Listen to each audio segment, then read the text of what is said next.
वज़ीर इत्तलात पंजाब अज़मा बुखारी ने कहा है कि सादिया जावेद देख लें कि कौन सी जमात ने कितने मंसूबे लगाए।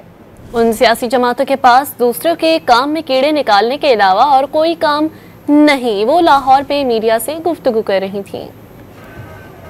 वो कौन है? तर्जुमान है, नहीं आई। अच्छा, मुझे नहीं पता चल सका, सॉरी। अच्छा, मुझे नहीं पता चला, सॉरी।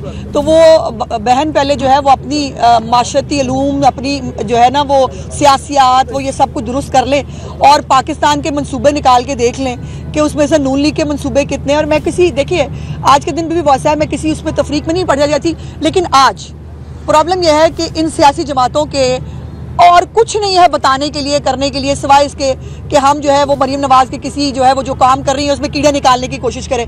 तो भाई लगे रहना, तो काम लगे हुए बेचारे, कोई ना कोई देखिए, और काम तो करना कोई नहीं। सिंध के जो हालात हैं, अब मैंने पहले भी कहा था, ये कहानी फिर से ही अभी मैं नहीं कह सकती।